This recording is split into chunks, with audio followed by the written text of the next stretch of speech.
Cassiopée Art Magazine. 90 minutes d'art, des cultures, des natures, de cinéma, des entretiens et des surprises. Cassiopée Art Magazine, une émission proposée par Amawart Europe sur les ondes de Radio Paul Bert.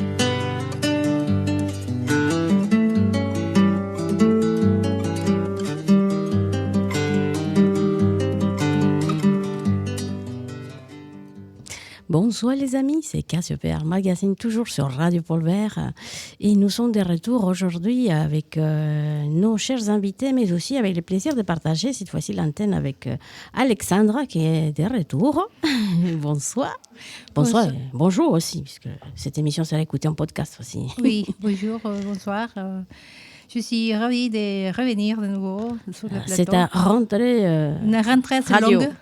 Radio assez longue, mais bon, j'ai pris mon temps pour bien remettre toutes les choses en place. C'est bon. C'est très bien. Et aujourd'hui, grâce à toi, on reparlera aussi. On va continuer à sensibiliser sur Octobre Rose. Et c'est important, cette mois-ci, dédié justement à la sensibilisation sur la question des problèmes de santé avec le cancer chez les femmes. Oui, c'est important parce qu'aujourd'hui, j'ai eu une conférence de presse où j'étais invitée justement pour témoigner sur mon cas. Et bon, c'est bon. C'est très bien. Je vous raconterai tout à l'heure. Oui, certainement. Et on te reverra dans les journaux et puis à la télé. Oui, c'est ça. C'est très bien. Bon, merci. De toute façon, vous avez cette mois-ci, c'est très important. Donc, n'hésitez pas vraiment de rendre visite à le médecin. Je parle pour les femmes, mais aussi pour les jeunes femmes, les enfants et puis les hommes. Oui. Je crois que les hommes, non, c'est le mois d'octobre, mais novembre, il me semble, non? Oui, novembre. Oui, c'est ça qu'ils ont dit à la conférence aussi. Donc, ce mois-ci, c'est chez les femmes. Nous sommes avec vous en toute solidarité. Et puis, nous avons déjà consacré des émissions dédiées justement à cette problématique liée au cancer maintenant, avec tout ce qui est la pollution et puis tellement de choses qui interviennent pour qu'il y ait vraiment un pourcentage assez élevé, un taux élevé des personnes atteintes de cancer. Des femmes, surtout des femmes. Ouais. Des femmes et des jeunes femmes. Et des jeunes femmes, oui, certainement. Donc aujourd'hui, alors, nous avons une émission vraiment très, très intéressante et très jolie. Nous sommes vraiment gâtés avec la présence de notre invité. Je parle de Vincent Mistro. Bonsoir Vincent Mistro, comment allez-vous? Donc, qui est commissaire de l'exposition Art préhistorique de l'Atlantique à la Méditerranée au musée d'Aquitaine, nos chers voisins, donc dans le quartier. Et puis voilà, donc on parlera avec vous de cette exposition qui a déjà sa date depuis presque le début de l'année, non? C'est bien ça? On a inauguré le 25 mai 2023 et on fermera le 7 janvier 2024. Donc l'année prochaine, c'est bientôt, mais bon, vous m'avez dit qu'il y a beaucoup de fréquentation pour cette exposition. Oui, depuis le début de l'ouverture, on a compté là depuis fin mai jusqu'à fin août, il y a plus de 25 000 personnes qui sont venues au musée d'Aquitaine. Donc une grande partie est passée par cette exposition temporaire. Vous savez, nous sommes passionnés dans cette émission sur l'art préhistorique, tout ce qui concerne les grottes, tous ces temps-là dès lesquels on commence à avoir de plus en plus d'informations. L'intelligence artificielle aussi s'y mêle, n'est-ce pas, pour aider justement à sensibiliser, puis montrer quel est le lien entre l'art et aussi cette histoire qui est proposée par les hommes, de cet homme-là, à lesquels on ne connaît pas trop, mais on commence à s'intéresser de plus en plus. On commence à bien cerner qui a fait cet art. Ça dure quand même presque 30 000 ans. Donc oui, il y a énormément d'informations qui ressortent de toutes les études et de toutes les fouilles archéologiques. Et donc, on présente ça en partie dans l'exposition. Et en Gironde, j'imagine qu'il y a pas mal de choses aussi à montrer et puis à connaître sur notre histoire. Tout à fait. Très bien. Donc alors, on va commencer par une petite pause musicale. Comme d'habitude, vous savez que notre émission propose la musique du monde, et de partout, dans toutes les langues. C'est ça, notre priorité. Et puis des pépites. Je dis des artistes, des écrivains, des auteurs. C'est ça qui nous intéresse. Cette fois-ci, on va écouter à deux artistes qui écrivent très très bien, qu'on aime bien aussi, puisque là, ils sont très connus en France. On commence toujours par la maison. Donc, on va écouter à Vianney et Zassi avec Comment on fait.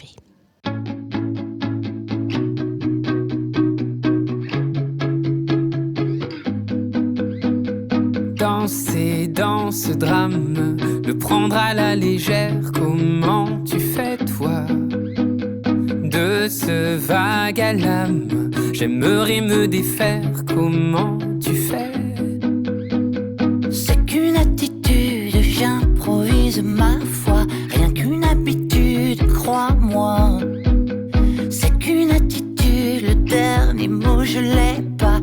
la vie au train où elle va. Comment on fait quand on prend des coups? Comment on fait? J'en sais rien du tout. Comment on fait? En fait on s'en fout.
Alors nous sommes de retour et puis voilà, on va commencer avec cette émission et nous allons commencer par la petite présentation de notre invité. Vincent Mistreau, vous êtes attaché du Conservatoire de patrimoine et responsable de la section préhistoire, protohistoire au musée d'Aquitaine.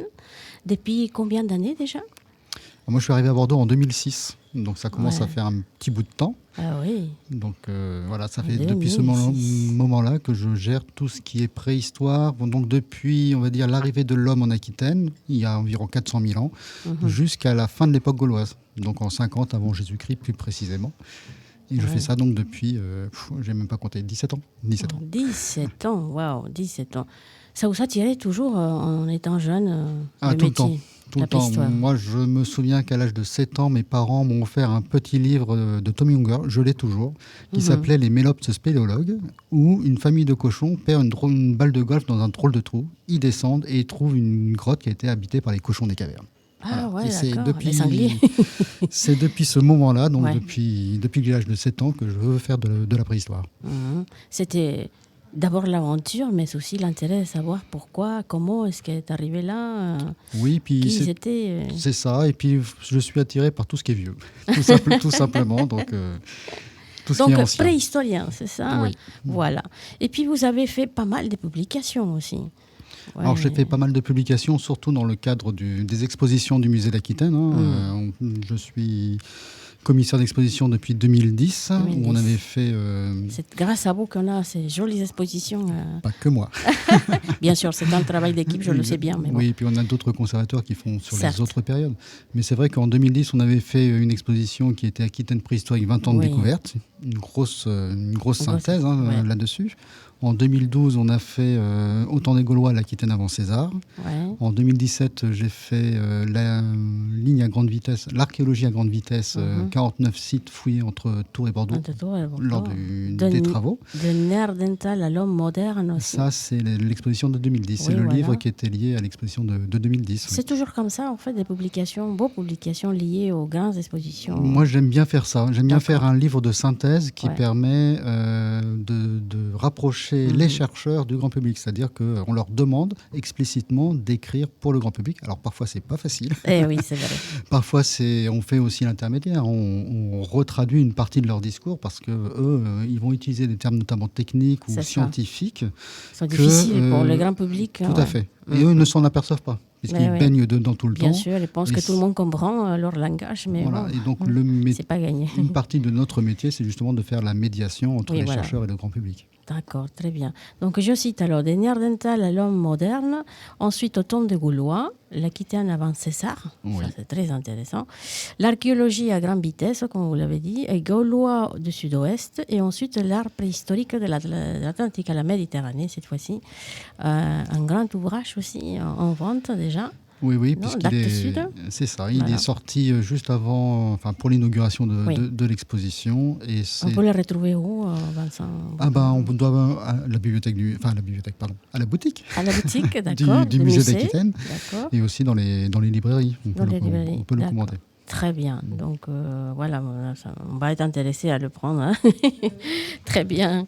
Et donc, du 24 mai au 7 janvier de l'année prochaine, il y a lieu cette exposition. C'est depuis 150 ans qu'il y a des grandes découvertes. J'imagine mondiales. Et puis, l'Europe, elle est gâtée quand même. On a pas mal de choses ici. Alors, l'Europe est gâtée parce que c'est la région en fait, où on a découvert les premières traces d'art préhistorique. Les premiers objets qu'on découvre, c'est dans les années 1840, mais à l'époque, la préhistoire n'existe pas. Exact. La science préhistorique n'existe qu'à partir de 1858-1860. Et à partir de là, on va réétudier ces premiers objets et on va faire des découvertes comme, je pense, au mammouth de la Madeleine. La Madeleine, c'est en Dordogne et c'est en 1864 que Larté et Christie, donc deux érudits locaux qui fouillent le site, découvrent une gravure de mammouth sur un morceau de défense de mammouth. Ça prouve que l'homme préhistorique a côtoyé des animaux disparus et qu'en plus, il était artiste. Donc grands mammifères, non ? C'est ce qu'on appelle. Oui, c'est ça. Et à partir de 1864, donc, l'art préhistorique sur objet n'est plus jamais remis en cause. On est sûr que l'homme préhistorique était un artiste. Un artiste, vraiment.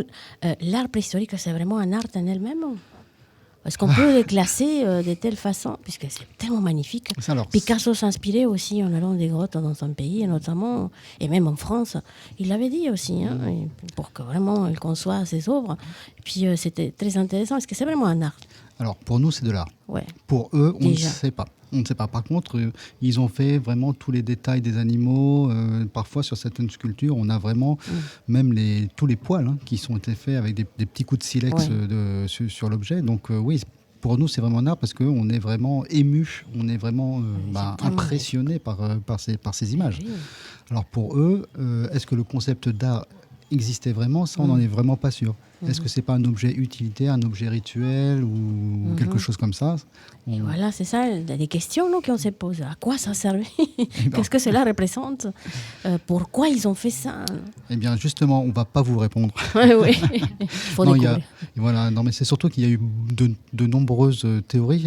Les premières théories, c'était ce qu'on appelle l'art pour l'art. C'est-à-dire que les hommes préhistoriques habitent une caverne et ils vont décorer les parois de la caverne. Comme nous, on met des tableaux sur les murs. Et on s'est aperçu au fil des découvertes que la majorité de grottes qui étaient peintes ne sont pas habitées. Donc, ils ne font pas ça. On a eu la théorie notamment de l'abbé Breuil, celui qui a beaucoup étudié notamment la grotte de Lascaux. Pour lui, c'était la magie de la chasse. On allait représenter sur les parois les animaux qu'on voulait chasser. Ça marche parfois, mais souvent ça ne marche pas. C'est-à-dire que je prends l'exemple très local de la grotte de Pernon-Père à côté de Bourges-sur-Gironde. La moitié des dessins sur les parois, ce sont des bouquetins. Et il n'y a pas un seul ossement de bouquetin dans la grotte. Donc ce n'est pas forcément non plus la magie de la chasse. Est-ce que c'est vraiment plutôt un monde, une cosmovision, un monde chamanique certains qui essayent de le monde chamanique, c'est une des hypothèses. Simplement, notre problème, c'est que ça laisse pas preuve, il n'y a pas de traces de ces rituels. Tout ce qu'on sait, c'est que ce sont des peintures qu'ils vont faire dans les grottes, notamment, qui sont très, très importantes pour eux. Ils sont prêts à se mettre en danger, c'est-à-dire qu'ils sont prêts à aller à plusieurs kilomètres de l'entrée, ils sont prêts à monter sur des cheminées à 15 mètres du sol, à aller dans des endroits où ils sont obligés de ramper sans lumière pour pouvoir y aller. Donc c'est quelque chose qui est très très important pour eux. Ils mettent énormément d'efforts pour faire cet art. Donc oui, c'est quelque chose de très important. Après, qu'est-ce que ça veut dire ? Pour certains, ce sont aussi des scènes d'initiation. On y va avec des enfants ou des adolescents dans les sols des grottes, parfois dans l'argile. On retrouve des empreintes de pieds. Et il peut y avoir des mains d'enfants, des pieds d'enfants. Ça peut être aussi une cosmovision, oui, des récits mythologiques. Mais il y a certains chercheurs qui sont réticents à accepter cette polémique proposition, hypothèse. Le problème, c'est qu'on est toujours dans les hypothèses. On rassemble des faisceaux d'indices, mais on n'a pas de preuves. Et c'est notre grand problème en préhistoire, c'est que ces personnes n'écrivent pas. Et donc, on ne peut pas savoir ce qu'ils avaient dans leur tête. Et on ne le saura probablement jamais. Donc ça permet aussi de proposer de nouvelles théories et de rester émerveillés par ce qu'ils ont fait. La plupart des gens ils pensaient dans le passé qu'ils habitaient dans ces grottes. Alors, dans une certaine période, je crois que oui. Dans certaines grandes grottes, dans certaines grandes grottes ornées, ils y habitent. Je pense à la grotte d'Isturitz dans les Pyrénées-Atlantiques. Mais la majorité des grottes ornées ne sont pas habitées. Malgré le froid de l'époque. On va habiter dans la grotte qui est en face ou à côté. Ou alors, très souvent aussi, on va habiter sous des tentes ou des abris sous roche. Comme les Amérindiens. Tout à fait. Ou alors, ce qu'on appelle les abris sous roche. Au pied des falaises, ils ont en général un petit creux sur lequel on va appuyer des tentes et on va s'y abriter. Mais quand on parle de grottes, les hommes préhistoriques vont souvent habiter à l'entrée des grottes. Encore là où il y a de la lumière, là où il est facile aussi de faire sortir la fumée des feux de camp. Mais jamais au fond des grottes, là où il fait très sombre. Ça, non, ils y vont, ils font des choses, ils gravent, ils peignent, mais ils n'y habitent pas. Je me rappelle, grâce aux amis de patrimoine, plutôt du côté de la Dordogne et puis tout ce qui est le sud-ouest, avoir invité un comité restreint quand même des Amérindiens du Nord, de la nation Lakota. Je l'exprime comme ça, parce que j'y étais présente. Et puis, ils les ont invités à la grotte des Cougnac, voilà. Et puis, ils les invitaient parce qu'ils voulaient justement savoir ce qu'ils pensaient de toute cette... je ne peux pas dire peinture, mais expression sur la roche. Et puis, certains de ces Amérindiens s'exprimaient, ils disaient que c'était similaire à des choses qu'ils ont retrouvées aussi dans leur culture et qu'il y avait une relation de l'homme passé. Et pour eux, c'était plutôt des rites initiatiques, en fait. On parlait des cosmovisions et chamaniques. Mais à ce moment-là, il y a pas mal de chercheurs qui étaient un peu réticents à accepter des choses comme ça. Mais pourtant, ils les ont invités pour avoir vraiment un esprit ouvert. De mettre en relation probablement une culture avec l'autre, ou qu'il y a, malgré le temps, une relation, une corrélation avec ce qu'on retrouve maintenant. Oui, en plus, l'art sur les parois, dans les cavernes ou sur les rochers, c'est quelque chose qui est partagé par toute l'humanité. Il y en a partout dans le monde. Donc là, en Europe, par exemple, la plus vieille grotte ornée, c'est 37 000 avant Jésus-Christ, c'est la grotte Chauvet. Mais à l'heure actuelle, l'art le plus ancien qui a pu être daté, c'est en Indonésie, on est en 46 000 avant Jésus-Christ. Donc on en a vraiment partout. Dès que l'homme arrive quelque part, l'homme moderne, c'est-à-dire nous, ce qu'on appelait avant l'homme de Cro-Magnon, dès que l'homme moderne arrive quelque part, il se met à faire de l'art. Donc il marque son passage sur les parois. Et donc ça fait vraiment partie de ce qu'est l'humain. Néandertal faisait la même chose ? Alors Néandertal ne faisait pas tout à fait la même chose. C'est-à-dire que Néandertal, on a il y a quelques années une polémique notamment avec des grottes dans le nord de l'Espagne où on a daté des dessins, mais c'était des dessins géométriques avec des datations très anciennes. Sauf qu'il y a eu un gros débat sur la méthode de la datation. Donc il y a probablement eu des problèmes. Quelles sont les méthodes maintenant, les carbones Alors quand les peintures ou les dessins sont faits au charbon, on peut les dater au carbone 14, c'est-à-dire qu'on va dater le carbone qui est dans le charbon. Ça c'est le plus simple. Le plus simple. Après on va avoir une autre technique qui est de dater la calcite, c'est-à-dire la surface du rocher. la surface du rocher qui est sous la peinture et la surface du rocher, la petite voile de calcite qui s'est mise au-dessus. Donc on a une date après et une date avant le dessin. Donc on a un petit intervalle, ou parfois un grand intervalle, mais ça permet d'avoir une idée. Et sinon, il y a une autre méthode qui est de comparer la façon dont les animaux sont dessinés sur les parois avec la façon dont ils sont dessinés sur des objets. Et les objets, eux, sont dans des couches archéologiques qui sont beaucoup plus facilement datables que la paroi directement. Oui.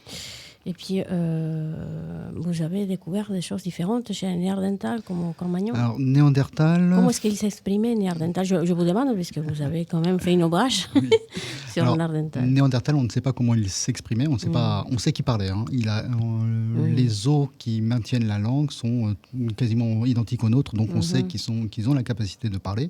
La façon dont ils taillent leurs outils, il y a probablement un processus de transmission du savoir pour qu'on puisse transmettre à ses enfants ou à ses proches la façon de tailler. Donc on sait qu'il parlait. Ça, c'est sûr. Par contre, en ce qui concerne l'art, il ne va jamais faire de l'art figuratif. On a très très peu de choses qui sont vraiment de Néandertal. Parce que c'est trop ancien ou parce que vraiment... Parce qu'il ne réflit pas, il ne pense pas de la même façon que nous. D'accord. La forme de son cerveau n'est pas exactement identique au nôtre. Et ce qui fait qu'il a ce qu'on appelle des pensées symboliques. Il connaît le beau puisqu'il réussit à tailler des pierres taillées extrêmement fines, extrêmement rectilignes, de façon symétrique sur plusieurs faces. Donc ça, on n'en a pas besoin juste pour avoir un tranchant. Donc il fait des beaux objets. Il va choisir parfois des matières premières, des silex avec des couleurs particulières. Donc il a vraiment le sentiment du beau. Mais simplement, ce qu'il va faire, c'est quand on a des ossements qui sont gravés ou des parois qui sont gravées, c'est uniquement des traits, des croix ou des croisillons. Mais c'est très très peu de choses. C'est peut-être une dizaine de choses à l'échelle de l'Europe et sur presque 150 000 ans. Donc il ne fait pas d'art tel que l'homme de Cro-Magnon va le faire, pas d'art figuratif. Mais il faut aussi préciser que nous n'étudions que ce que nous retrouvons. C'est-à-dire que les matériaux qui sont durs. Le bois végétal, l'écorce, le cuir, la peau, tout cela, ça ne se conserve pas. Donc peut-être qu'il faisait de l'art sur ces supports-là, mais on n'en a pas de trace. Dommage. Hélas. Oui, mais bon, en tout cas, la fouille continue, non ? Et maintenant, je crois que vous commencez, les chercheurs, à utiliser l'intelligence artificielle. Je pose toujours cette question, puisque maintenant, il y a de plus en plus d'utilisation dans le monde médical, scientifique. Alors, on utilise énormément l'informatique. Ça, c'est vraiment devenu tout à fait indispensable. On est notamment en train de travailler sur, il y a une équipe espagnole qui fait cela, sur les déplacements dans les grottes, de voir quels sont les déplacements les plus faciles. Est-ce que ce sont vraiment les endroits qui sont les plus facilement accessibles ou les plus rapidement accessibles qui ont été décorés ou pas ?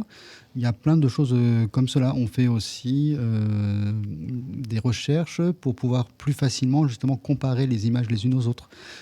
Quand on étudie une grotte maintenant, comme on n'a pas le droit de toucher la paroi pour ne pas l'abîmer, on fait des photos haute définition, on fait de la photogrammétrie, c'est-à-dire qu'on va relever en 3D la forme de la paroi, ce qui fait qu'en laboratoire, dans le laboratoire, on peut, sur l'ordinateur, on peut par exemple faire disparaître une partie ce qu'on va appeler des pollutions, c'est-à-dire par exemple des graffitis du 19e ou du 20e siècle.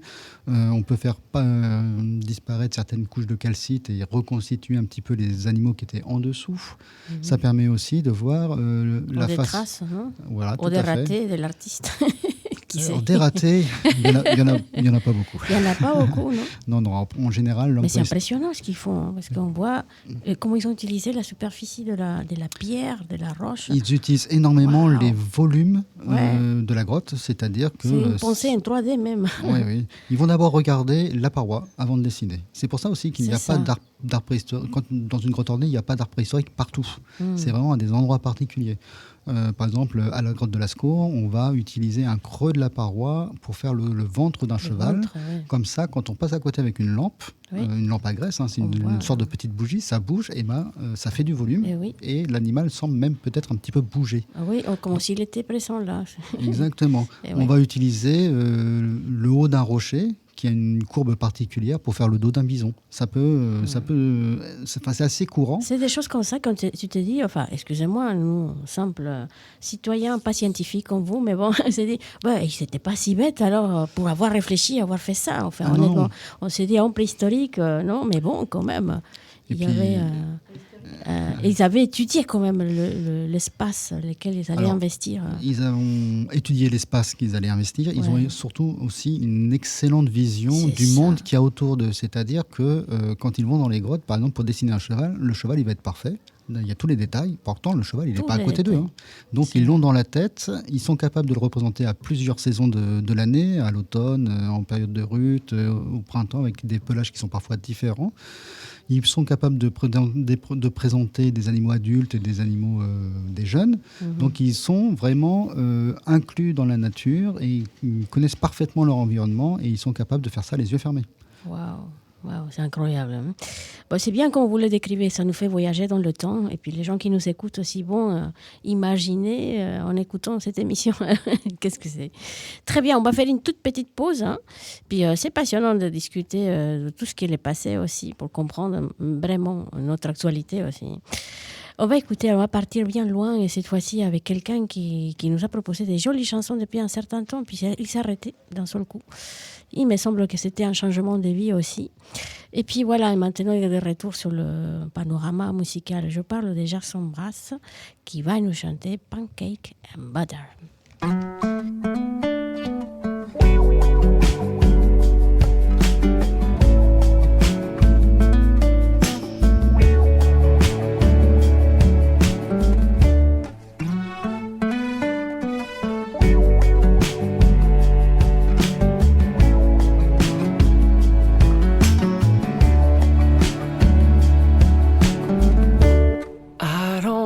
Just anybody. I don't want just anyone. I want you to lie beside me. I'll wait for you to come. I'll be your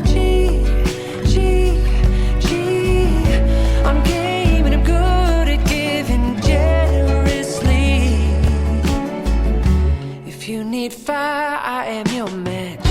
If you got an itch, I'll be your scratch. Whatever you want, I'll want for you. Feels like lightning and thunder, just like pancakes and butter. We complement one another like a full moon and a fantasy.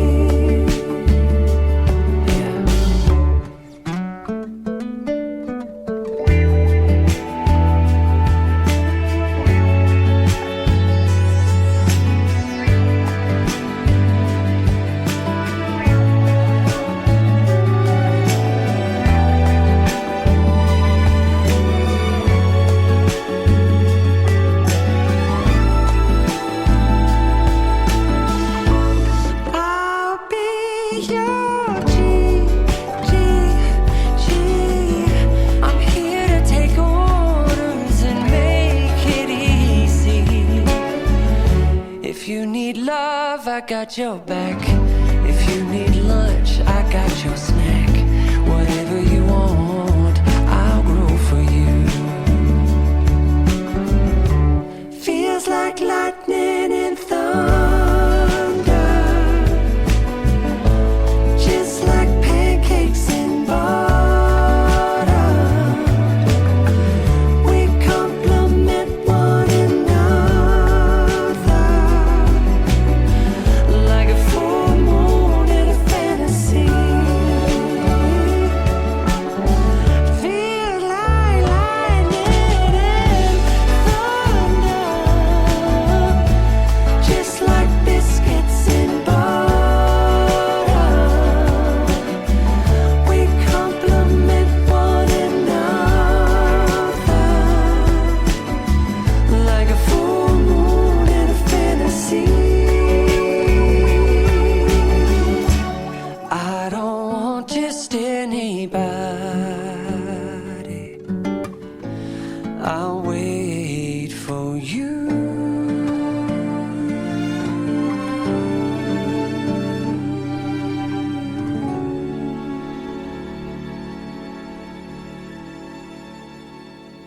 Merci, nous sommes de retour. Qu'est-ce que c'est beau, hein?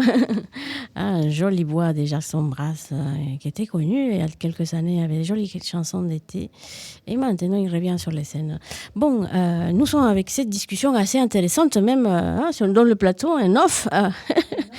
Voilà, on a pas mal de questions, Cro-Magnon, Néerdental, et puis on a le plaisir d'avoir quelqu'un, un spécialiste, alors Vincent Mistro, qui nous fait l'honneur d'être ici avec nous pour nous expliquer et puis pour faire cette mission des diffusion, divulgation de toutes les connaissances scientifiques, que parfois c'est vraiment très restreinte, un public spécialisé. Et puis maintenant, c'est l'occasion vraiment de que vous écoutez cette émission et apprendre notamment de notre histoire, de notre préhistoire en tout cas.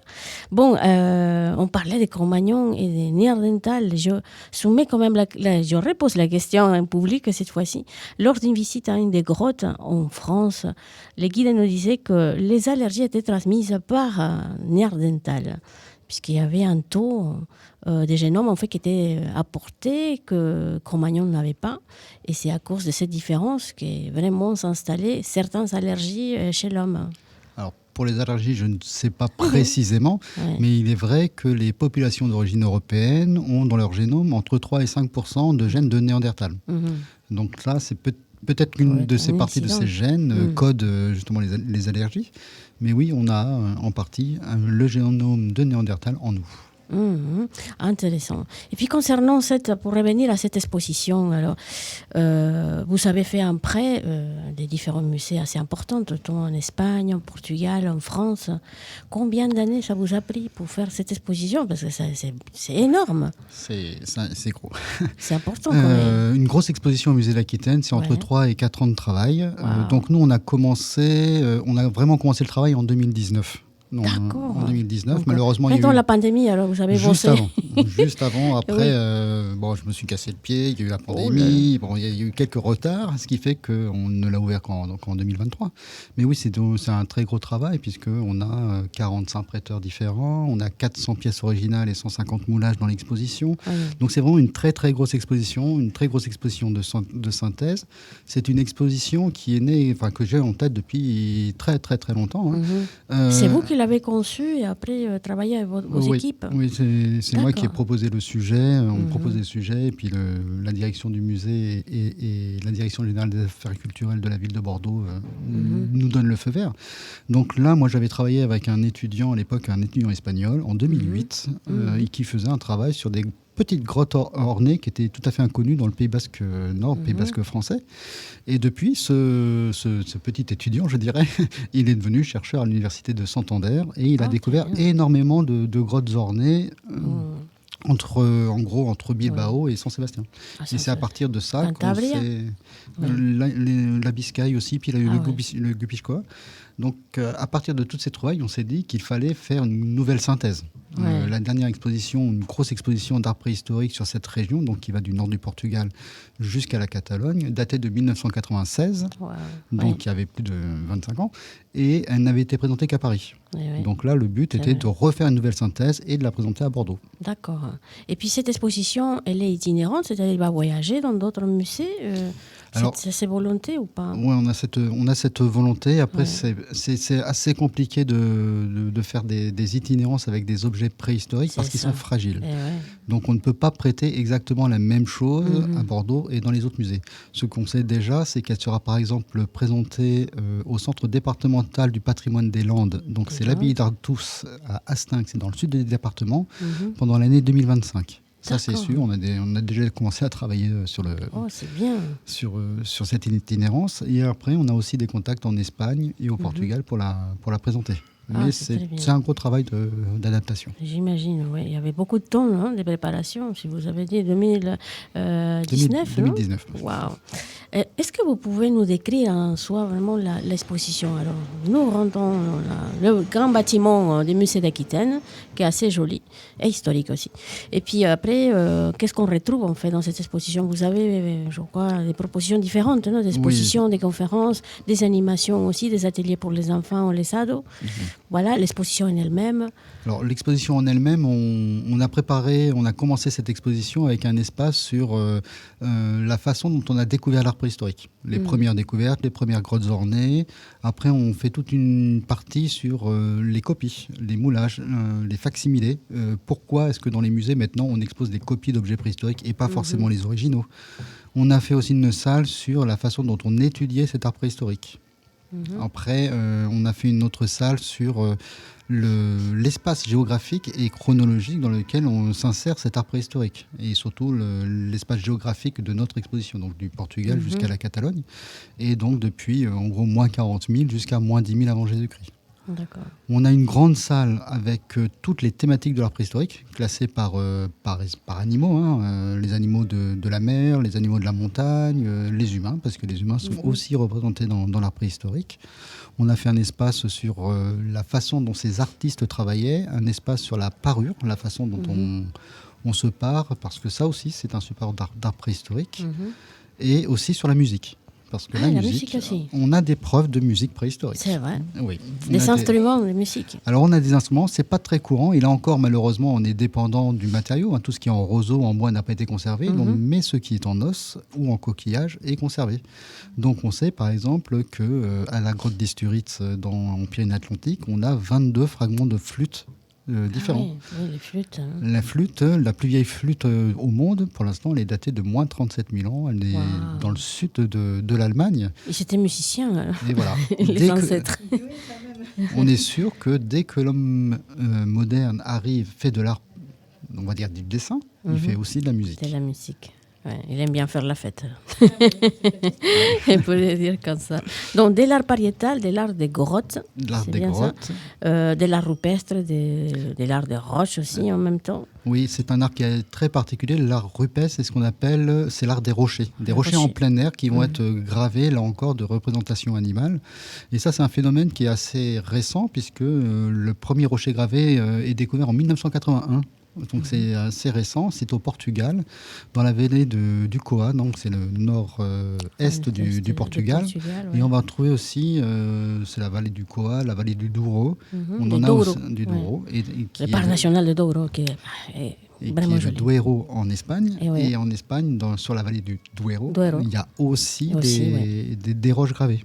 Et ça, c'est quelque chose aussi qui avait fait, pas polémique, mais qu'on avait du mal à assimiler, parce qu'on avait du mal à comprendre comment un art en plein air avait pu résister pendant presque 25 000 ans à la pluie, au gel, à toutes sortes d'aléas.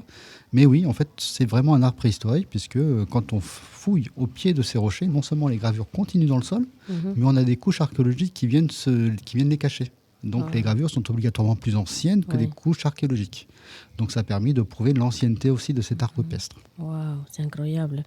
Et puis vous avez montré pour cette exposition des objets aussi, des mobiliers, non? C'est ça. Ce qu'on appelle l'art mobilier, c'est l'art sur les objets que les hommes préhistoriques emmenaient avec eux.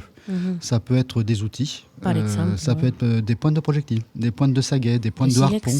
Le silex n'est jamais décoré. Le silex sert à décorer, mais on a des objets décorés en pierre. On a des galets qui ont été sculptés en forme de bison, en forme de chevaux. Ça existe. L'homme préhistorique va travailler donc le bois de renne, le bois de cerf, l'ivoire de mammouth et les ossements. Donc il y a énormément de choses que... Chaque fois c'est très décoré, mais avec un détail, c'est parfois incroyable. C'est juste un trait qui va faire le contour de l'animal, parfois c'est juste la tête de l'animal qui apparaît, et parfois c'est vraiment dans tous les tout petits détails. On peut avoir sur des têtes de chevaux la glande qui permet au cheval de pleurer. On va avoir les lèvres autour des dents du cheval. On peut même avoir les dents du cheval qui sont représentées. Donc c'est vraiment, ils peuvent aller vraiment jusqu'aux plus petits détails. Oui, donc vraiment, c'est un artiste, quoi. Oui. Tous les détails. Et puis, qu'est-ce qu'on retrouve là? Vous avez dit des animaux, des chevaux, des aurochs, alors, des bisons, des représentations humaines. Voilà, les deux espèces les plus représentées, c'est le cheval et le bison. Ah ouais. Alors, cheval bison ou cheval C'est parce que dans auroch. notre région, il y avait ça ou Non, c'est pas forcément. C'est quelque chose qui doit être très important dans leur pensée, dans leur mythographie, si on utilise ce terme-là. Mais ce sont les animaux qu'on va retrouver le plus souvent dans tout l'art préhistorique, depuis le début jusqu'à la fin. Après, on va avoir d'autres espèces qui sont aussi très présentes, comme le bouquetin, le chamois. Des espèces plus rares comme les chouettes, les loups, les lions des cavernes, les mammouths. Voilà, on a énormément d'espèces comme ça qui sont représentées. Il y a d'autres espèces qui ne le sont jamais. On n'a quasiment pas de souris, par exemple, ou de campagnols. De chauves-souris, il n'y en a pas, par exemple. Donc c'est, il n'y avait pas à l'époque, peut-être, probablement. Devait y en avoir, mais ça ne les intéresse pas de les représenter. C'était pas important. Voilà. Les grands mammifères. Pas forcément les grands mammifères, parce qu'on a aussi beaucoup de représentations de poissons, de saumon, de truites. Non, c'est pas une question de taille de l'animal, ni de fréquence. Par exemple, on va dire qu'au nord des Pyrénées, le principal animal qui est chassé par les chasseurs, c'est le renne. Et le renne, lui, est très rare sur les parois et assez rare sur les objets. Donc, c'est pas parce qu'ils sont nombreux dans la nature qu'ils sont nombreux sur les parois. Ça, c'est pas un critère pour ces hommes préhistoriques. Il y a certains objets ou pièces qui viennent de la Dordogne. Ce lieu est vraiment assez important en France. Dans notre exposition, on n'en a pas mis beaucoup parce que pour des raisons tout à fait pratiques. C'est-à-dire que quand notre exposition a commencé, il y avait encore une exposition d'art préhistorique au Musée de l'Homme qui avait emprunté beaucoup de pièces. Ouais. Donc nous, on est vraiment centré sur la chaîne des Pyrénées et puis plus loin vers l'Atlantique, la Cantabrie, les Asturies. Voilà, de la Méditerranée, de l'Atlantique à la Méditerranée. C'est ça, très bien. Et puis pour cette exposition, il y a pas mal de chercheurs qui ont participé. Parce que je vois qu'il y a pas mal de conférences aussi, la programmation des conférences qui ont commencé depuis le début de septembre, non, c'est ça? Oui, depuis le début septembre, parce qu'on avait... Jusqu'à 28 novembre. C'est ça, on avait reçu Jacques Jobert qui a écrit un guide de tous les sites préhistoriques de Nouvelle-Aquitaine. C'est un travail monumental. Très bien. On a reçu Diego Garate, cet étudiant espagnol qui est maintenant chercheur à l'université de Santander, qui nous a expliqué toutes ces nouvelles découvertes en Espagne. On va avoir Oscar Fuentes, qui est au Centre national de la préhistoire de Périgueux, qui va nous faire une conférence sur les humains, la représentation des humains dans la préhistoire. C'est mardi 17 octobre, toujours les mardis. C'est toujours les mardis. La conférence suivante sera en ligne parce que notre intervenant travaille au Portugal. Donc c'était un peu compliqué de le faire venir. C'est Thierry Aubry du musée de Foz-Coa et qui va nous parler de l'art justement de ces rochers en plein air. D'accord. Et donc, le mardi 7 novembre. C'est ça. Et le mardi 28 Mardi 28, c'est ma collègue Catherine Schwab du Musée d'archéologie nationale de Saint-Germain-en-Laye qui nous a fait un prêt exceptionnel et qui va nous parler de la collection de Monsieur Piette. C'est une collection qui est très privée, qui est particulière. Elle est publique. Mais alors, Monsieur Piette, pour la petite histoire, c'est un avocat du 19e siècle qui, entre 1870 et 1890, il est malade. Donc, il va aller dans les stations thermales des Pyrénées et à ces moments perdus, il va fouiller les grandes grottes qui sont autour de ces stations thermales. Et il va, en quelques années, rassembler la plus grosse collection d'art mobilier du monde. Toujours à l'heure actuelle, c'est vraiment la plus belle et la plus importante. Et il va avoir un beau geste, puisqu'en 1904, il va la donner au Musée d'archéologie nationale au lieu de la vendre ou de la disperser. Mais par contre, il va le faire avec des contraintes. Et c'est notamment que les objets de cette plus belle collection du monde n'ont pas le droit de sortir de leur salle d'exposition. Donc il faut aller là-bas. Il faut aller aller là-bas, soit comme nous, on a emprunté des copies, des moulages. Et donc Catherine, qui gère en partie entre autres plutôt, cette collection, va venir nous la présenter en novembre au Musée d'Aquitaine. Toutes ces histoires alors pour décorer. C'est très bien. Monsieur Piette, il est mort en quelle année 1906. 1906, mais bon, en déléguant quand même tout ce patrimoine. Il a donné tout son patrimoine à l'État, donc c'est maintenant accessible à tout le monde. Oui, c'est très bien. Et puis ensuite, je sais qu'il y a eu aussi un travail en collaboration avec l'école des Beaux-Arts de Bordeaux. Oui, tout à fait. Dominique Pasqualini, qui est depuis à la retraite et qui était le directeur de l'école des Beaux-Arts de Bordeaux, était un passionné de préhistoire et d'art préhistorique. C'est lui qui nous parle beaucoup sur l'intelligence artificielle. Oui, il est très passionné par cela. Il l'utilise en fait. Il l'utilise, ses étudiants aussi l'utilisent. Et donc il avait initié un travail très intéressant entre des étudiants en préhistoire et des étudiants en beaux-arts. Il les avait fait visiter ensemble les mêmes sites pour qu'ils puissent échanger. Et là, nous, dans notre exposition, on a demandé à 2 de ces étudiants de nous faire des œuvres en lien avec l'art préhistorique.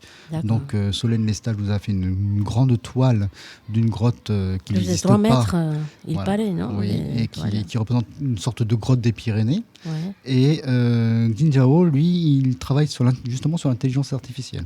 Il rentre des images d'art préhistorique dans son logiciel. Et le logiciel... Xin Zhao, c'est un Chinois. Un Chinois étudiant. Il est diplômé. Il est diplômé. Comme Solène Lestage, ce sont des anciens D'accord. élèves.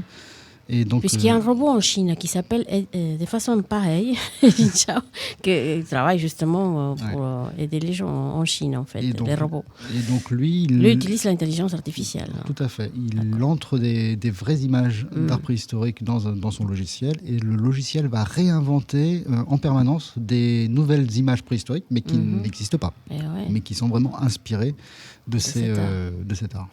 Intéressant, super intéressant, de tout cet avoir. Alors, on va faire encore une petite pause et après on revient avec la dernière partie de cet entretien assez intéressante avec vous, Vincent Mistro. Et cette fois, on va écouter, alors, je crois qu'on parle de l'Espagne, parce qu'il y a le Portugal qui a été évoqué, l'Espagne et notamment la France. Cette fois, on va écouter à quelqu'un qui vient de l'Espagne. C'était une jeune femme inspirée aussi parmi tout ce qui est la musique, je peux dire, hispane, latino-américaine, mais bon, cette fois, il va nous interpréter Nunca vas a comprender et on va écouter Rita Páez. Nunca vas a comprender que yo te quise. Nunca vas a comprender cómo lo hice. Tú me hablabas del amor, de eso tan bello.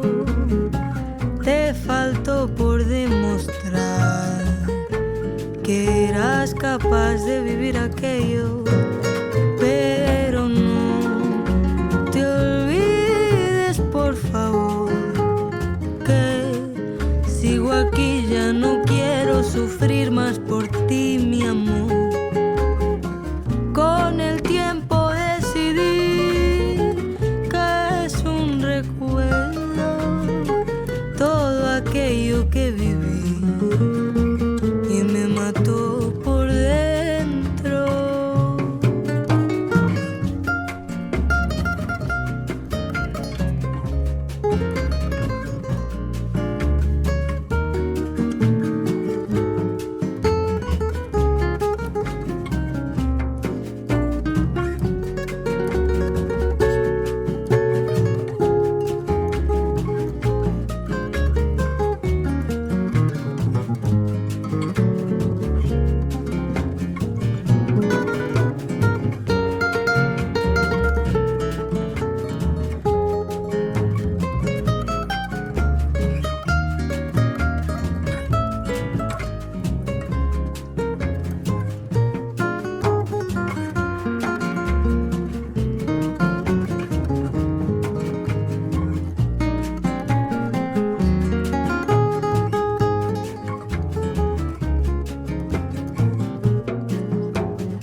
Vas a comprender que yo te quise, nunca vas a comprender cómo lo hice. Tú me hablabas del amor, de eso tan bello. Te faltó por demostrar capaz de vivir aquello, pero no te olvides, por favor, que sigo aquí, ya no quiero sufrir más por ti, mi amor.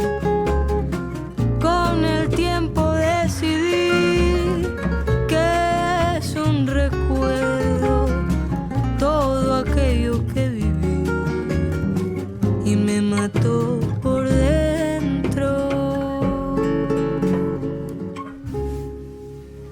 Merci, nous sommes de retour après ces jolis boléros. Je crois, non, c'est un boléro ça ou pas, Alexandre? Un boléro, non, ancien, des années 50. Alors, c'est des passionnés.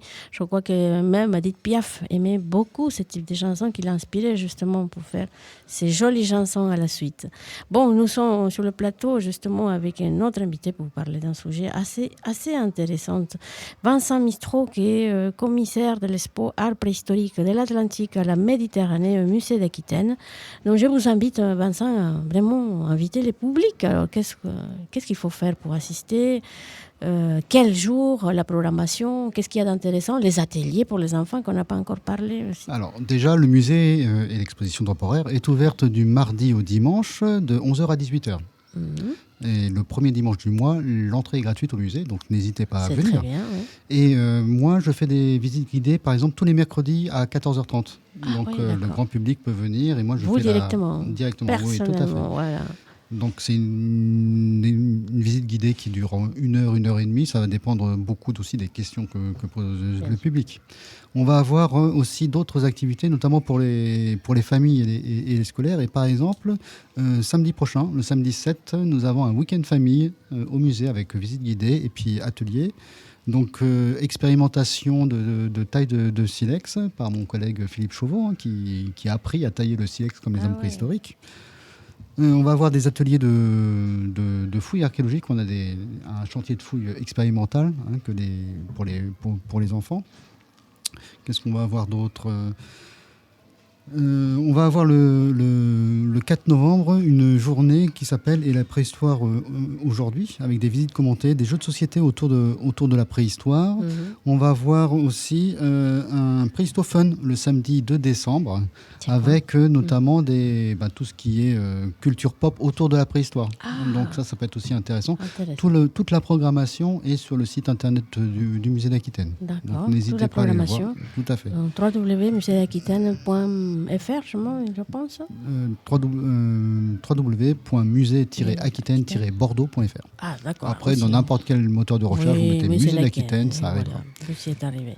Et puis, les propositions, en fait, des visites guidées par vous, c'est que le mercredi? C'est pour l'instant que le mercredi. Après moi, j'en fais aussi, par exemple, pour des associations sur réservation. Mais c'est vrai que je ne peux pas être partout. Oui, évidemment. Donc oui, on a aussi parfois, dans le cadre notamment de ces week-ends, des visites guidées le week-end. Donc les gens peuvent aussi avoir une visite guidée à ces moments-là. Et c'est intéressant ce que vous avez divisé en deux, ce que vous disiez... l'exposition pour les familles aussi, pour les personnes en handicap visuel. On ne l'a pas divisé en deux. On a fait en sorte... alors moi, quand je suis arrivé à Bordeaux, mais même ça arrivait dans les autres musées, quand j'étais jeune papa, il n'y avait rien pour les enfants. C'est-à-dire que quand on allait dans une exposition avec des jeunes enfants, on restait un quart d'heure. Parce que les jeunes, les tout petits, il n'y avait rien pour eux.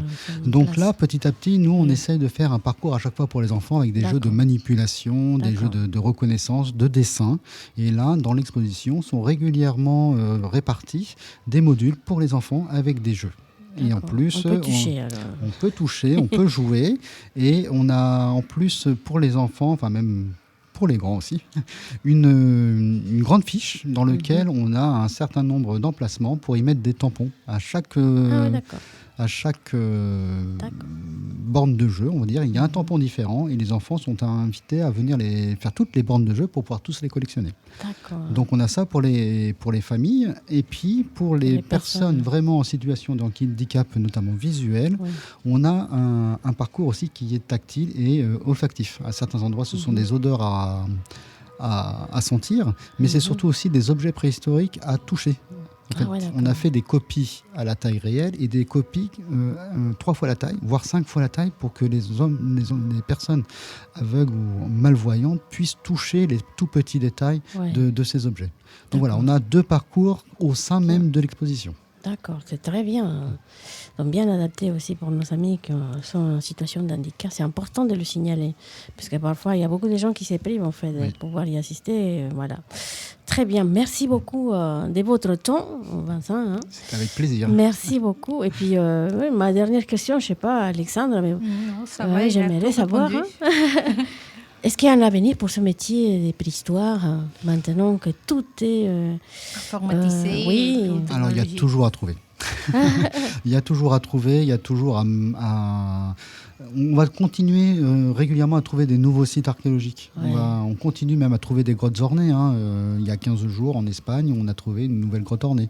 Donc il y aura toujours de la découverte. Il faudra toujours quelqu'un derrière la machine pour penser et pour imaginer des nouvelles choses. Donc des nouveaux axes de recherche. Ça, l'intelligence artificielle, je ne pense pas qu'elle va remplacer les chercheurs. C'est une bonne C'est simplement réponse. Que l'intelligence artificielle... C'est ça qu'on s'interroge justement. Ça doit être un outil, mais je ne pense pas que ça va remplacer les chercheurs. Mais non, quand même, il y a un peu peur, non? Dans tous les milieux. Moi, je n'y crois pas. Non, enfin, en tout cas, pas dans certains métiers, peut-être. Dans certains métiers, oui. Le médical l'utilise beaucoup maintenant. Oui, mais il y aura toujours un médecin qui sera là pour programmer la machine, pour avoir le savoir aussi, et puis pour avoir l'intuition. L'intuition, la machine, pour l'instant, elle n'a pas d'intuition. Ça, c'est extrêmement important. Ce qui fait l'humain, notamment, c'est ça, c'est l'intuition.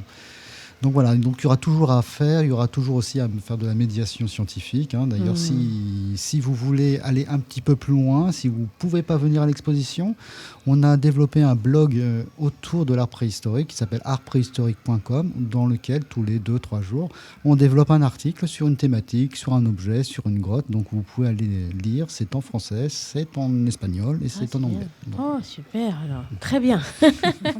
On n'a plus d'arguments pour rater cette exposition. Ça, c'est sûr et certain.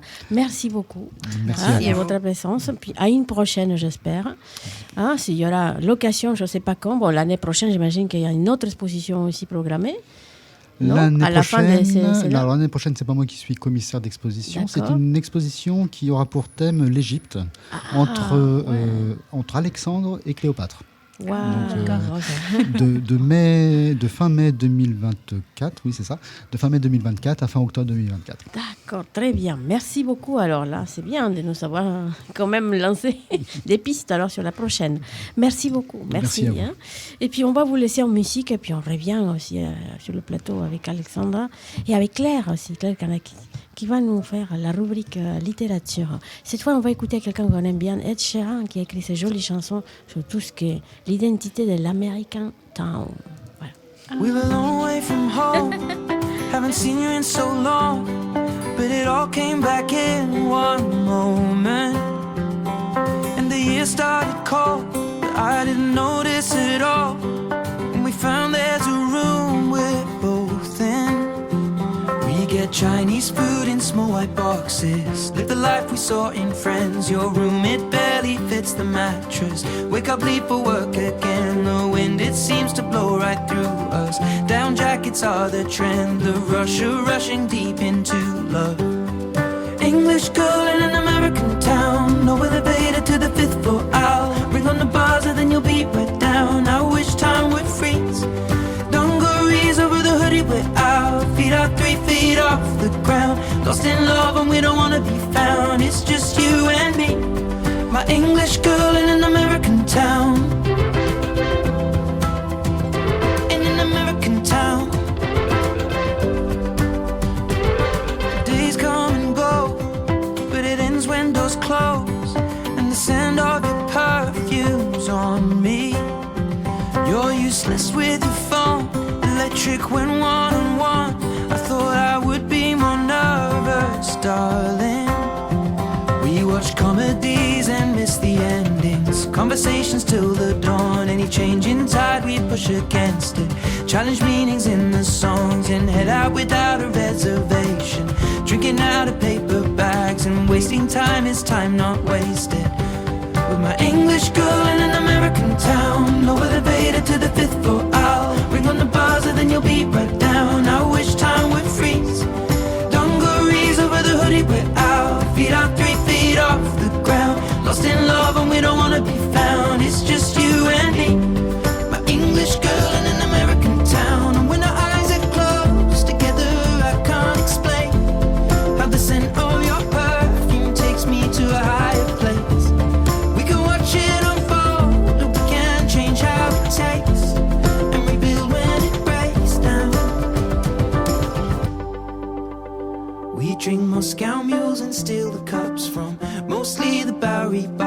a perfect day to fall in love on. What a way to make a start. It appears when you think all is lost, then you don't remember when it started. Never have to pretend.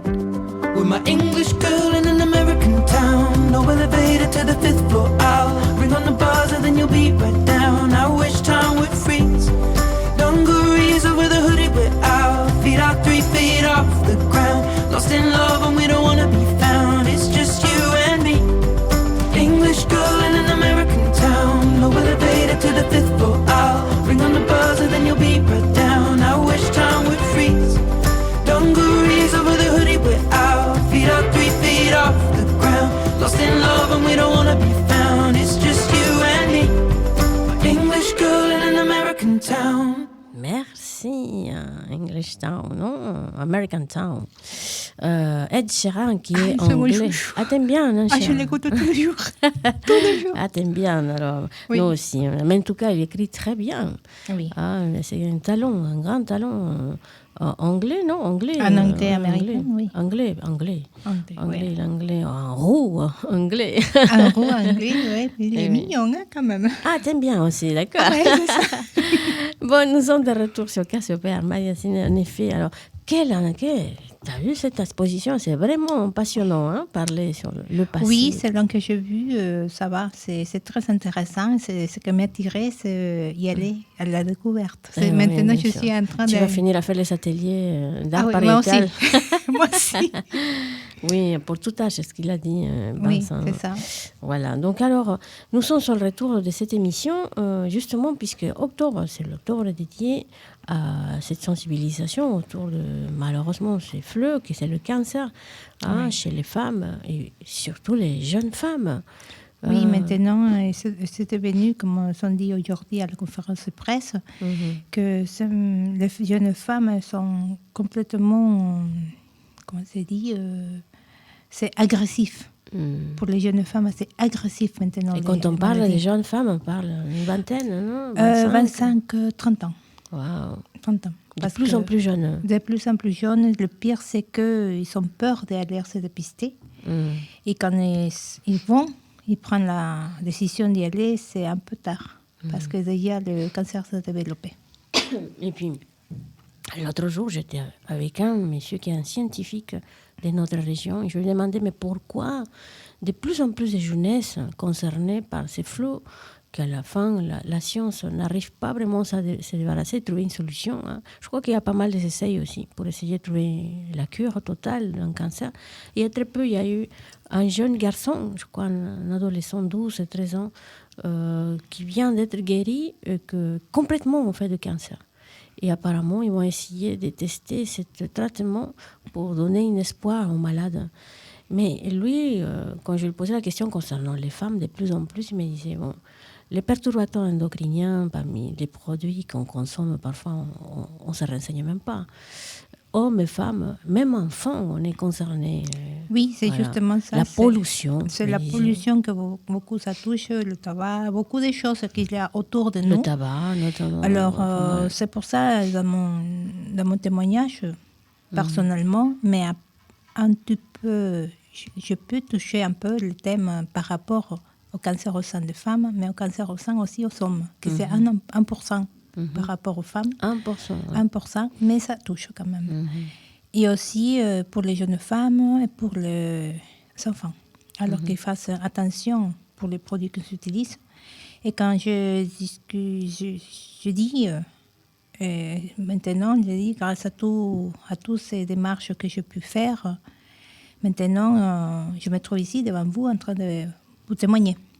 Et je suis vivante. C'est l'unique chose que je peux vous dire, au fond de mon cœur, je le dis comme ça, aimez-vous.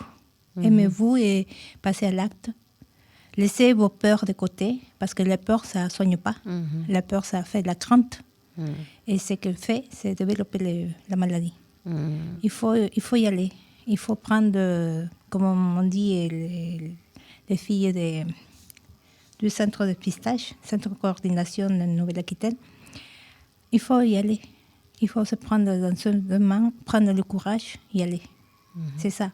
Il ne faut pas attendre. Parce que le cancer, il ne te dira pas, oui, je vais ici, être resté calme et tout ça. Mais non, le cancer avance, les cellules se développent. Alors, il faut y aller. Parce que tant que soit un enfant, les parents, des fois, ils hésitent d'y aller. De consulter. Alors, il faut y aller. Il faut y aller parce que le médecin, les oncologues, ils ne sont pour rien non plus. Hein. Ils sont là pour t'aider. Ils sont là pour t'orienter et pour te dire que c'est le mieux traitement, le mieux protocole à suivre. Voilà, donc le dépistage, non, c'est ça? C'est le dépistage du cancer, c'est urgent, c'est nécessaire pour sauver des vies. C'est ça. Et puis, c'est vrai qu'il y a beaucoup de gens qui, parfois, ils s'hésitent à la dernière minute, non? Parce que c'est aussi la peur. C'est la peur, c'est la crainte. Selon que j'ai lu hier, avant-hier, justement, j'étais en train de m'informer que beaucoup de femmes, ils ne veulent pas y aller. Pourquoi? Parce qu'ils ont peur d'aller faire la mammographie, parce que les crasses, la douleur et tout ça, c'est douloureux. Mais c'est une pas seule agréable. fois. C'est pas agréable, mais c'est une seule fois. Une seule fois, ça te peut sauver la vie. Si c'est pris autant, te sauve la vie. C'est ça que je dis aujourd'hui. Si je prie tout ça à temps, maintenant je suis ici, devant vous, en train de vous parler, en train de vous sensibiliser un petit peu, faire partager ces vécus que j'ai passés, c'est des épreuves énormes et grandes, je le dis. Mais il faut laisser les peurs de côté pour sauver votre vie. C'est mon message. Je dis 3 mots. Sauvez-vous vos vies, aimez-vous et laissez la peur de côté. Ça, c'est important. De laisser la peur pour essayer de passer le cas et puis consulter, pas avoir peur. Puisque cette journée de sensibilisation, c'est basiquement de faire un appel, non? Oui. Aux femmes, à tout le monde, mais le moins docteur, les femmes, pour qu'elles aillent justement consulter et puis voilà. Oui, et surtout utiliser des produits naturels, des produits bio. Changer aussi. Changer sa façon d'utiliser le produit, changer la façon comment vous mangez. Changer beaucoup de choses, à s'occuper de vous, à ne pas penser que le travail me va laisser patati patata. Mais non, le travail, il est là. Mais simplement, il faut faire attention à vous-même, à vous aimer. Il faut changer la façon de manger aussi, parce qu'on mange trop on peut dire, des choses pas tout à fait saines. Oui, pas bon pour la santé. C'est pas bon pour la santé. Et les produits qu'on utilise pour l'hygiène intime, il faut le changer. Il faut utiliser des produits que maintenant ça sorte dans les cas qu'on passe le cancer et tout ça. On a des produits bio, des produits sans polluants. Oui. Ça coûte un peu plus cher. Sans préservant, sans conservateur. Oui, ça coûte un peu plus cher, mais sont bons. Moi, je ne le dis pas et je donne l'expérience. Mais c'est des choses aussi qu'on ne connaît pas parfois. On n'a pas l'information. Et beaucoup de gens, parce que ça coûte cher quand même, les produits de toilettes. Et puis, ils essayent de faire le bon marché. Et puis, parfois, le bon marché, après, c'est des problèmes de santé. Et les jeunes filles se trouvent avec des règles déjà avancées, très jeunes à régler. Et à la suite, des cancers, on ne parle même pas déjà, parce que là, c'est l'occasion justement d'avoir pris pendant des années des produits qui sont remplis de, comment ils s'appellent, préservants qui sont toxiques pour la santé, et puis après, qui régulent mal tout ce qui est la conservation, et puis il y a un perturbateur endocrinien, et puis à la suite, les femmes, ils sont contraintes d'avoir des maladies qu'ils n'avaient jamais imaginées. Oui, c'est justement la dernière fois que je suis allée à la Maison Rose, ça date depuis un mois. Alors, je me trouvais avec une jeune fille, 25 ans, pile poil. Alors, elle était un peu peureuse. Elle se sentait un peu différente à nous. Mais l'unique chose que j'ai pu les rassurer, elle a dit, ne t'inquiète pas, nous tous on a passé pour ça. Mais tu n'es pas seule. Tu n'es pas seule. Tu n'es pas un cas unique. Si tu as envie de pleurer, tu peux pleurer. Tu peux nous raconter parce que nous, on est les aînés. Et on peut t'aider. Tous les soins qui nous sont donnés à nous, les soins de soutien, les dit.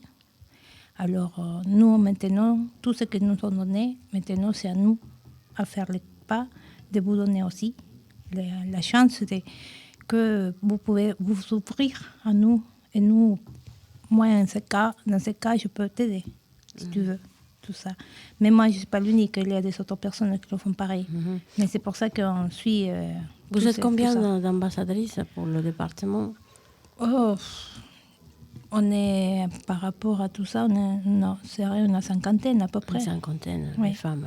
Et tout cas confondu, tous âges confondus aussi. Tous les âges confondus, tous les types de cancers ou maladies différentes. Pas simplement les seins, il y a différentes parties du corps. Qu'on fait cette sensibilisation. Et pas dans le mois d'octobre, c'est toute l'année. Toute l'année, on fait Quelle pareil. est votre mission, en fait, pour sensibiliser? Qu'est-ce que vous allez faire, à part de vous parler devant les médias? Et puis, voilà. Qu'est-ce que vous faites, en fait? Qu'est-ce que vous allez faire? En général, c'est sensibiliser les femmes. Les femmes qui comprennent qu'il faut passer, une fois que vous recevez l'invitation pour faire le dépistage, il faut y aller. Il ne faut pas attendre. Et oui, la sécurité sociale nous amène chaque année un appel justement à partir de 50 ans. Il faut l'appel d'envoyer l'invitation pour faire le dépistage. Mais pour les femmes qui n'ont pas 50 ans, comment est-ce qu'elles peuvent le faire? Enfin, quand ils voient quelque chose de bizarre, s'il y a des douleurs? Et directement s'approcher chez un bon médecin. Le médecin, et c'est le médecin qui va faire toutes les démarches pour s'approcher dans un oncologue, la dévier directement dans les centres comme Vergonier, Tondu, Saint-André, tout ça, pour s'approcher, pour se faire diagnostiquer. C'est ça. Moi, ça m'a touchée, je te l'ai déjà dit toujours. Une fois, quand je t'accompagnais, en fait, lors de ces séances, c'est des thérapies, non, des irradiations que vous recevez pour tuer la maladie. Je suis allée aux toilettes à un moment donné, donc j'ai vu tous les post-it collés sur le mur et aussi sur la vitre, non, de miroir, avec des jolis messages des femmes et des hommes, j'imagine, non? Parce que là, Vergonier, à l'Institut Vergonier, ça s'est passé à l'époque. Et ça m'a émue alors de voir tous ces messages d'espoir, non? Des messages adressés aux gens, à n'importe quelle personne qui rentre dans ces toilettes. Évidemment, c'est des patientes qui viennent se faire le traitement.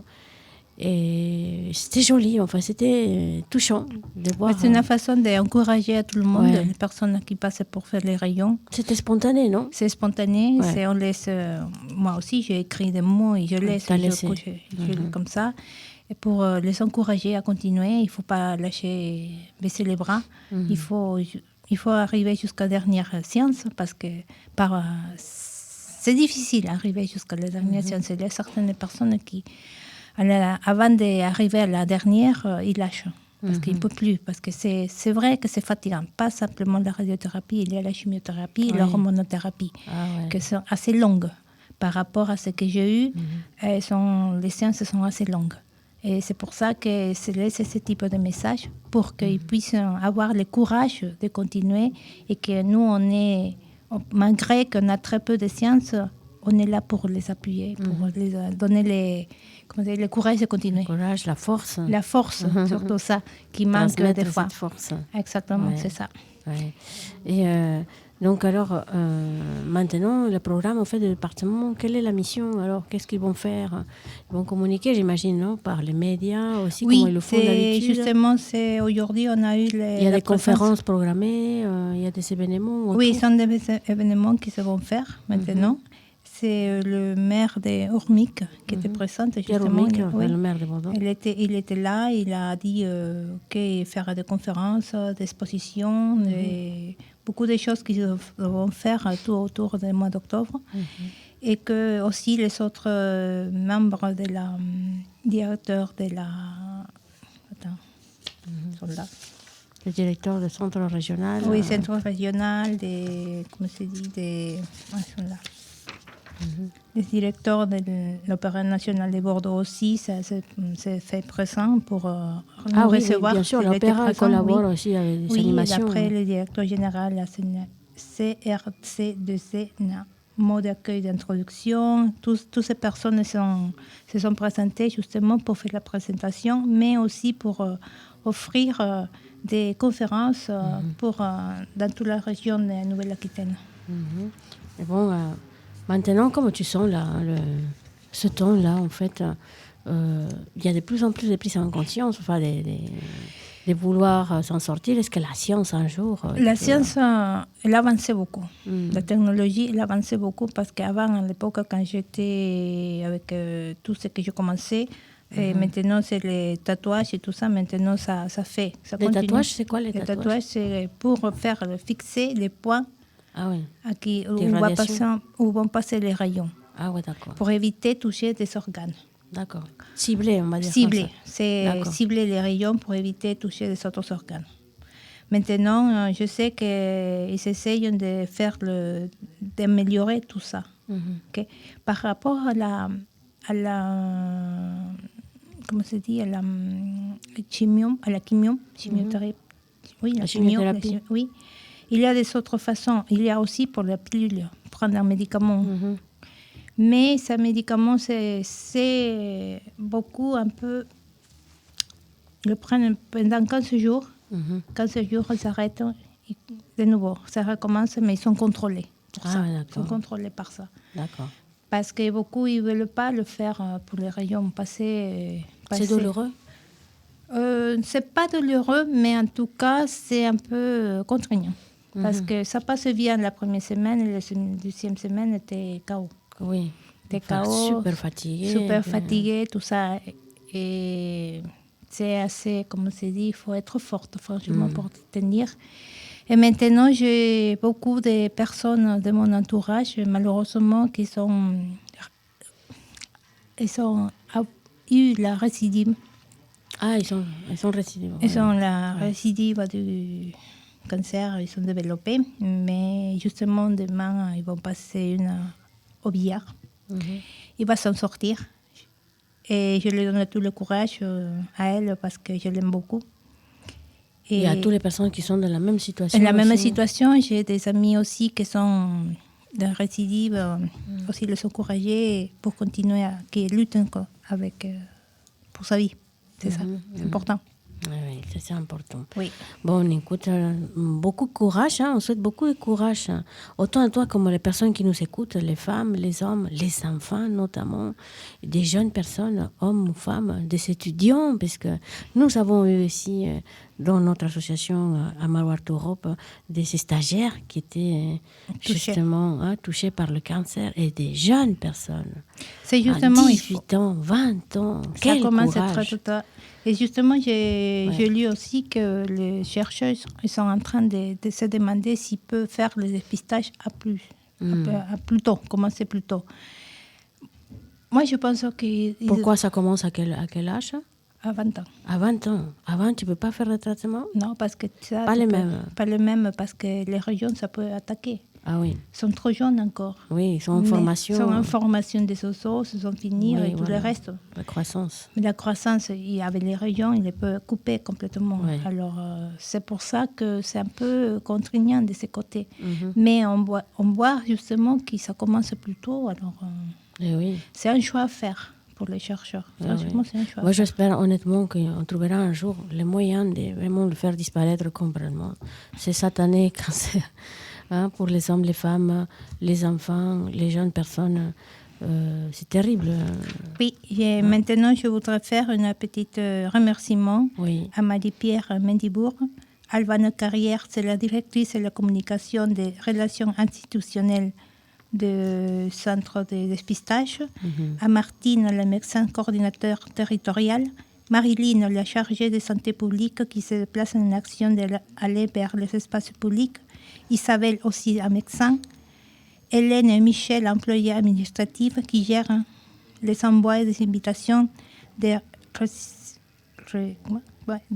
mammographies et pour seconde lecture. À toutes ces équipes, franchement, que c'était aujourd'hui présentes, je vous remercie infiniment pour votre présence, mais aussi les autres personnes que j'ai pu connaître aujourd'hui. Franchement, c'est tout, c'était derrière moi.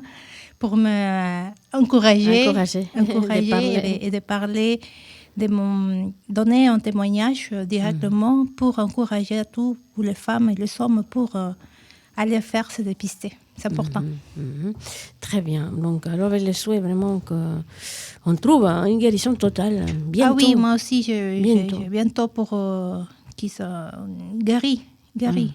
C'est ça, c'est important. Parce que surtout, on a des enfants aussi. Des enfants et peut-être bientôt... Nous avons tous des amis de la famille touchés par cette maladie, des collègues touchés par cette flot. Oui, il faut passer par là pour comprendre. Et c'est ça. Il faut se sensibiliser aussi avec les prochains, parce qu'on ne sait pas. On n'est pas libre. Non, personne n'est libre. Non, personne n'est libre d'avoir une maladie pareille. Mais c'est simplement, je vous demande, aimez-vous. C'est très important. Oui, c'est ça. Très bien. Merci. Alors, on continue avec d'autres sujets. On va écouter aussi à Claire bientôt. On va faire une toute petite pause. Alors, l'occasion d'écouter à quelqu'un qui vient d'ailleurs et qui a un message plutôt guérisseur. Je me rappelle une fois avoir été dans le concert de cette personne, d'un esprit Jean. Et en breton, maintenant que notre émission a la volonté de passer de la musique à différentes cultures et du monde, mais aussi d'ici, alors une langue régionale, c'est assez important comme l'occitane, le breton. Et d'un esprit Jean, à l'époque, il était jeune à l'époque, j'ai pas 100 ans, mais bon, à l'époque, c'était quelqu'un impressionnant, tu sais, le festival interceltique, c'est comme ça que je l'ai vu, et avec une magnificence, en fait, de parler avec ses gestes, avant de chanter, il racontait justement que toute sa musique a été apprise grâce à les écrits et à la transmission orale que sa grand-mère bretonne de culture avait laissée. Et puis il s'inspire depuis ce petit cahier tout vieux, là, tout presque déjà déchu, et, pour justement réécrire et composer enfin, les notes, et notamment les couples, enfin, les phrases en breton. On va écouter Aden Esprigen avec une jolie chanson que vraiment, je crois que les trois sœurs bretonnes de l'époque chantaient. Je m'échappe le nom de ces trois sœurs qui sont déjà décédées notamment, mais qu'il a hérité, c'est un grand héritage. Aden Esprigen avec Et Garnison. Here, here.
nous sommes de retour après ces jolies chansons de Denis Prigent avec la rubrique de notre camarade Claire sur Baudelaire. Bonsoir à toutes et à tous. Je vous retrouve ce soir pour une nouvelle chronique littéraire signant définitivement la rentrée des classes, puisque nous parlerons de Charles Baudelaire et de son recueil Le Spleen de Paris. On souhaite d'ailleurs un bon courage aux bacheliers qui devront le citer dans leur dissertation, et je m'excuse par avance auprès des grands enfants à qui cela rappellera de mauvais souvenirs. Mais je m'attacherai à vous montrer que, contrairement à ce que dit Angèle, le spleen est toujours à la mode, et il est peut-être même intemporel. C'est ce qui le rend si déprimant. Mais définir le spleen n'est pas si simple que ça.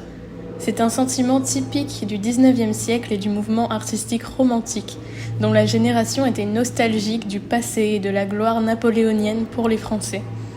Ils sont l'incarnation du « c'était mieux avant », qui n'a jamais vraiment quitté nos esprits depuis. Le spleen, c'est avant tout un anglicisme qui désigne la rate dans sa langue maternelle, ce qui le relie directement à la théorie des humeurs, une théorie médicale développée par Hippocrate pendant l'Antiquité, selon laquelle 4 liquides produits par notre corps et reliés à différents organes régissent nos humeurs. C'est également une théorie reprise au théâtre afin de créer des personnages dominés par un certain trait de caractère.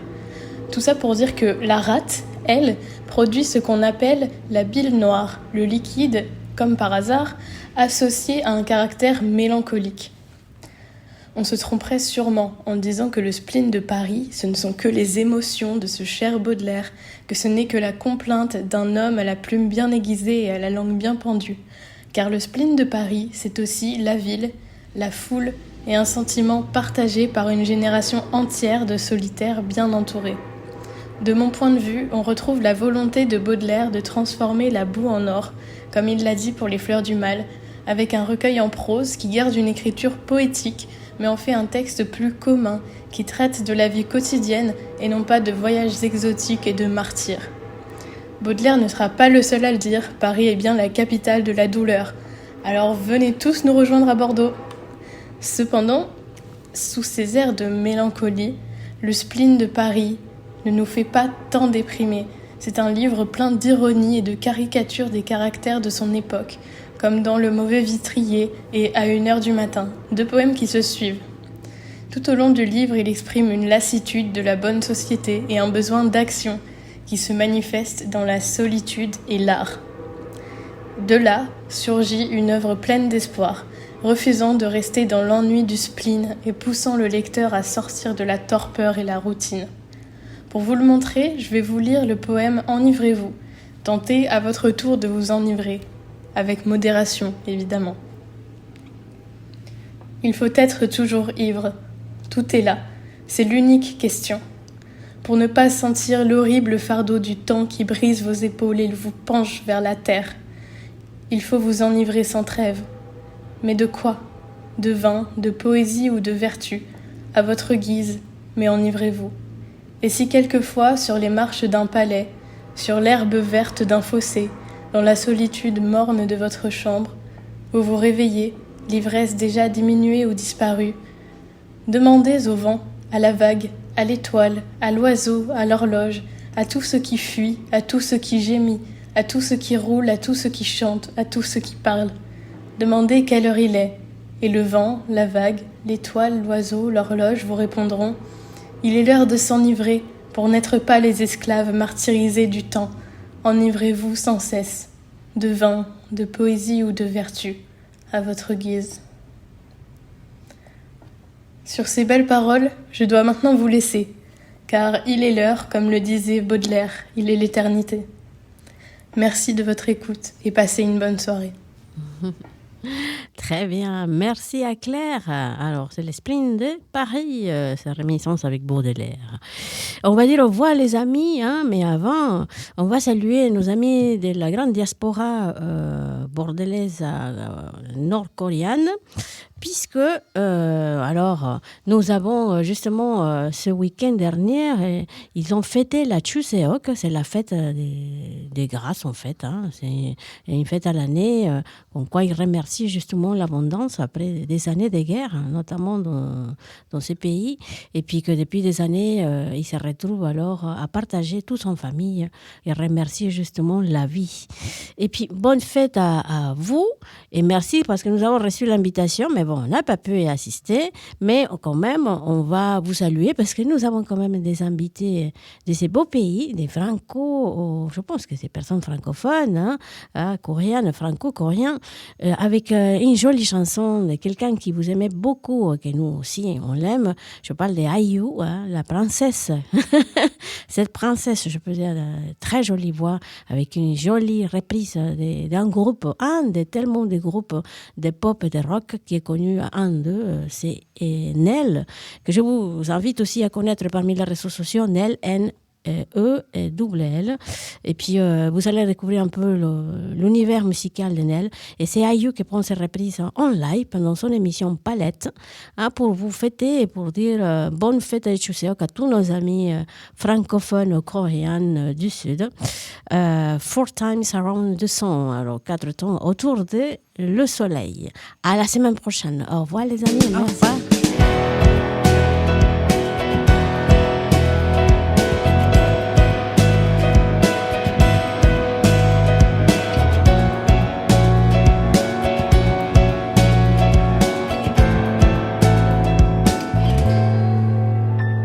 천천히 솔직히 아주 금방까진